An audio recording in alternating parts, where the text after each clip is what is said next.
automatically, if you are dutiful, your civic sense is there, you have an inherent discipline in you, you would be uprightous. And you, consequently, would be law-abiding. But the current scenario, if we compare with that ancient scriptures legal system, I have found, and most of you would definitely agree with me, because you all are aware with the current legal system, that the current legal system of India is dependent upon the sense of right. The sense of duty is absent.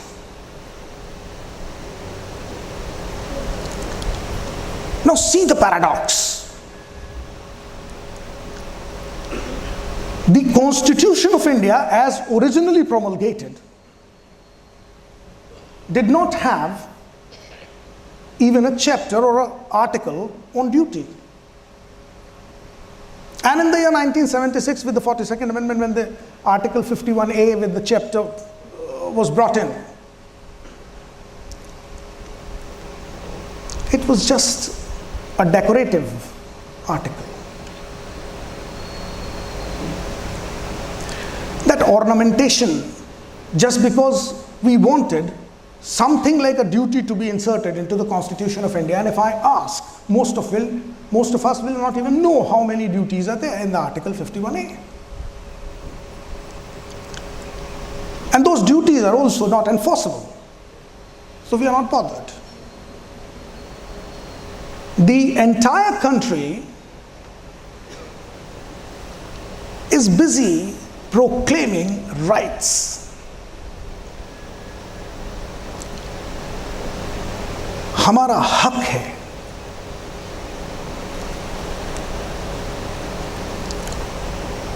और सारी लड़ाई तो हक की है. कर्तव्य कहीं गुम हो गया है.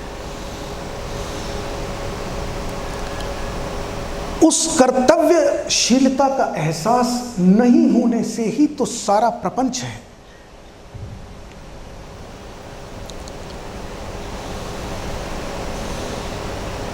अगर आप देखें और अगर आप कॉन्स्टिट्यूशन ऑफ इंडिया के साथ साथ विश्व के अन्य कॉन्स्टिट्यूशंस की स्टडी करें, and if you do a comparative study of the constitutions of the world, you would find the Constitution of India is a beautiful piece of legislation.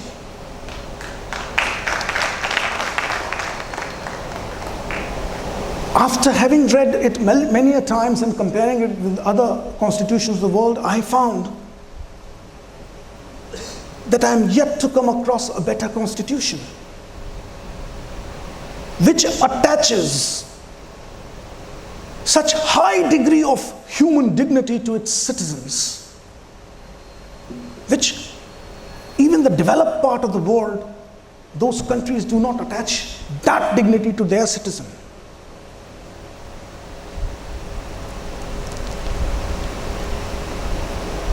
As if it was not enough. See the judgments after judgments after judgments of the Supreme Court which stretched the meaning of dignity furthermore. The right to life as enshrined under Article 21 in 1950 is not left as it is. Today, right to life, if you start studying, can be bigger than the Constitution. There's so much material. The Supreme Court has held that a right of a woman to take bath in privacy is her right to life. Think the human dignity attached. The Supreme Court in another judgment has held the right to breathe fresh air is right to life.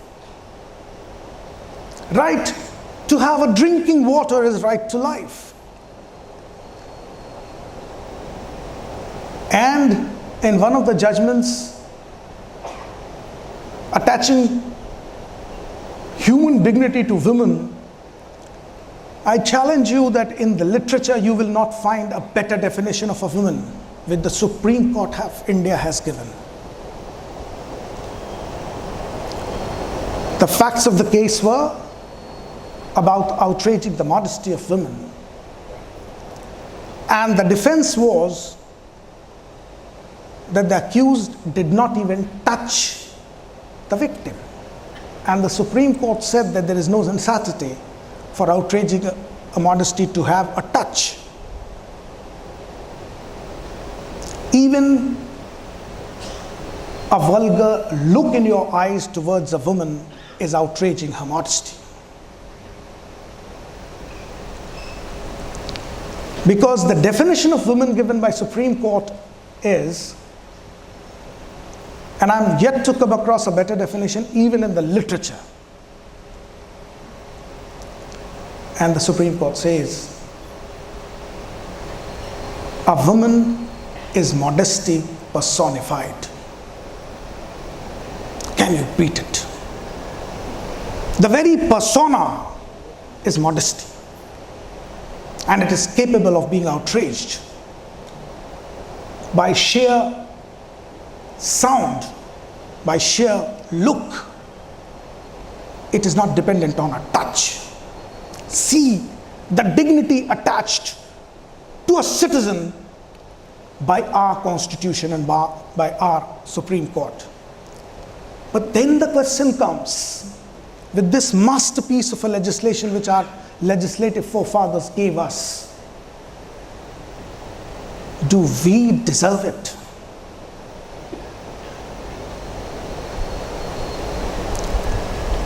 And the answer to me, ironically, is that it is we who are lacking to deserve such a masterpiece. We somewhere lack that character which our forefathers, which our legislative forefathers dreamt for us. And see how honest they were, that they never only gave fundamental rights, chapter 3, part 3 of the Constitution. They admitted, it's an admission in part 4 when they said directive principles of the state policy, hoping for a better tomorrow. The directive principles of the state policy is significance of their admission that we dreamed the India like this, but we could not achieve till now, and we hope the successive governments to achieve it. So they dreamt for a better tomorrow.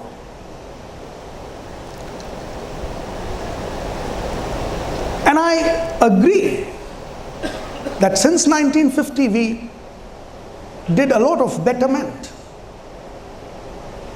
Out of so many articles falling under part 4 of directive principles of the state policy, we have implemented, and we are still trying. So the journey makes me very optimistic, very positive, that as far as the laws are concerned, India definitely have a better tomorrow. But while I was sitting over here, I heard my previous speakers, and they gave wonderful suggestions what the bar can do, what the legal minds can do to make it a better tomorrow.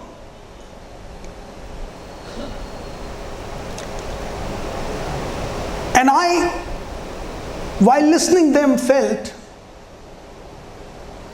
that like the Constitution of India's part 4, they also have certain dreams which they were saying that please do this.